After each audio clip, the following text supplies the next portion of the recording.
show my love for you.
Save your ass, not under any normal circumstances.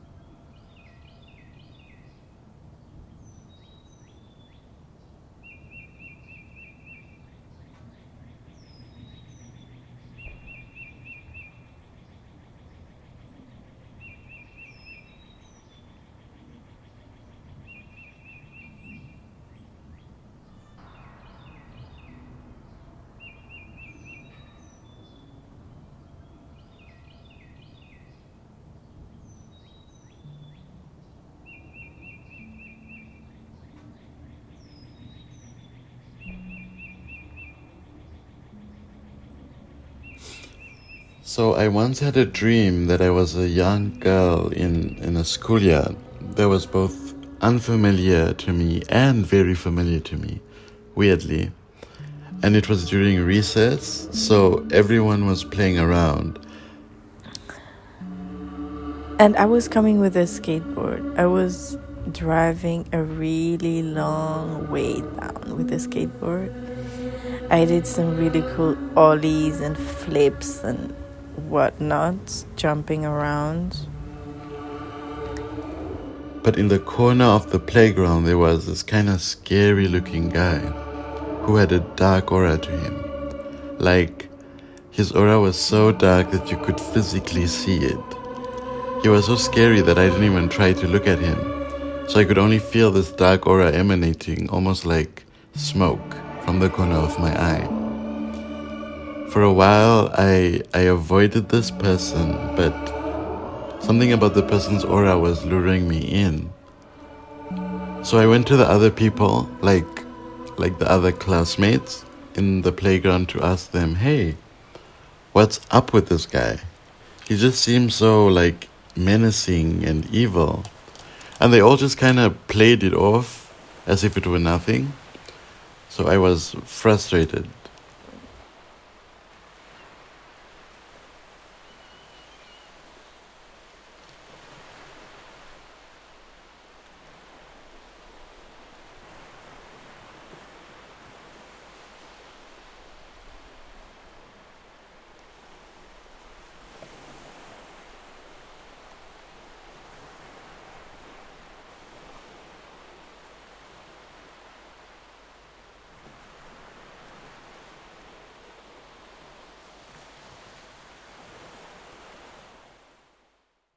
And then we somehow arrive at this house where we knew someone lived or was performing something.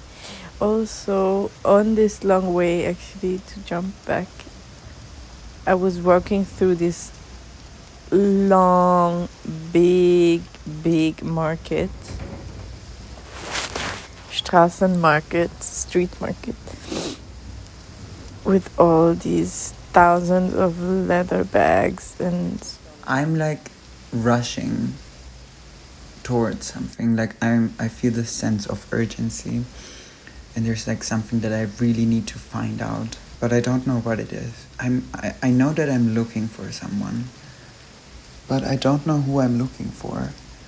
And then as I'm walking more and more, I'm starting to understand that I'm looking for my husband. And I kept rushing from place to place. At every destination where I stopped for a second was a friend of mine. And I started just like, I was so angry. I started yelling at them and like grabbing them by the shoulder and shaking them and like accusing them of things. And it did not really make sense to me, but I could tell that I felt betrayed.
So I was frustrated. I went inside the school and I ran into one of my friends and she was crying as if someone had died. I asked, "What's wrong?" And then she tells me that, "Oh, I'm just so scared of this guy that's hanging outside and I feel like he's gonna kill me." And then for some reason I play it off and I tell her, "Oh, it's gonna be fine." Like you're making a big deal of nothing. And then in front of her, there was a person. I remember it was Kairan, but at the same time, it was not Kairan because Kairan also was somewhere else. But this person was sitting on a ladder, like these ladders that can freestand, and was like fully in black makeup and then orange stripes that were glooming through. And you didn't really see the person, but this person was just sitting there, also like performing with Tilda.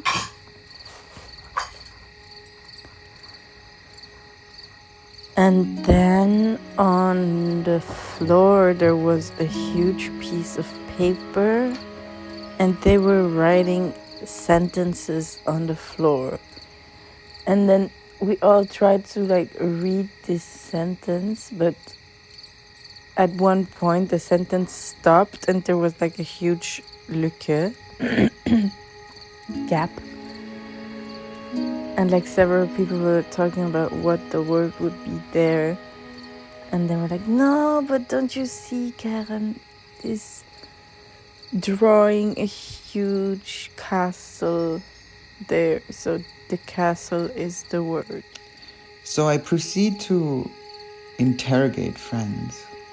And I think at some point there's like tears streaming down my face. I'm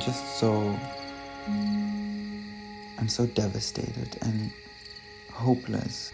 Then I went to the house, again, this house, with a little garden, and there was like a window open, and I was scared I had to go close it. But then it was also not about this anymore, and I just walked into the garden. On like the hillside, kind of. And I was walking towards this old house. It was sort of a hybrid between an old house and a castle, but a really tiny castle. And it was kind of like ruins, like nobody was living in there, and the walls were half torn down and stuff. And as I'm walking there, I see like a really tall guy in a tuxedo, but I couldn't see his face.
Boah, ich bin hier wirklich so. Boah, ich will den voll geil mit den Kragen. And we're drunk! Wow. Schmeckt das schön.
For a while, I avoided this person, but something about the person's aura was luring me in. And you didn't really see the person, but this person was just sitting there. He was doing something. It looked like he was holding something in his hand, or like he was working on something. But I immediately knew that that was my husband. And I started picking up my pace again and slowly running more and more. And then I tried to call him by his name, like yell out his name. And I remember suddenly blanking. And I didn't know what his name was. I think I thought one of my friends, or that my husband cheated on me with one of my friends. So with my newly found courage, I went up to him. I went up to this evil entity and went to greet him, I guess. And then I said a name, which is also a guy that I know in real life. But he didn't react to that name. And then I was so confused. I was like, if it's not him, then maybe it's him. And then I yelled another name of a guy that I know in real life. The only ones that I felt like kind of matched that silhouette that I saw and that I also loved. After I yelled the second name, he still didn't budge, but I was right behind him, so I grabbed him by the tuxedo on his arm to turn him around. And as I saw him, like, for the first time with my own eyes, And it was neither of them. And suddenly I knew his name, and his name was Ezra. he had this dark, almost anime kind of spiky hair, and his whole body was like assembled and stitched together like Frankenstein, with like huge incisions across his whole face and whole body, and it was really scary. Anyway, he had a huge smile on his face and held his hands out, and there was a ring in his hands. And then he proceeded to propose to me, and I was just like crying and crying. And before I could even say anything, he jumped at me and he literally killed me with these sword knife-like objects. He like chopped me into pieces and I was dead. The dream did not end when I died. The dream had continued, so I was dead for like just a little moment. And that alarmed some people, so this policewoman came who had a pig nose for some reason. And then she was just like, and she had like this huge black makeup just on her eyelids. And she looked at us because it was not just me. I just came into this house with actually a group of people, friends, people I knew, kind of. And then she was like, with her hand just over the electric guitar that was not tuned at all. And she did this again and again and again. This was like a performance, I guess. But of course, the policewoman really wasn't able to do anything. So I took matters into my own hands, and my spirit left my body and inhabited and possessed one of my schoolmates. And with my schoolmate's body, I, like, anime style attacked this guy with the same sword that he killed me with, and I chopped his body up, just the way he had done mine. And after killing him, I woke up.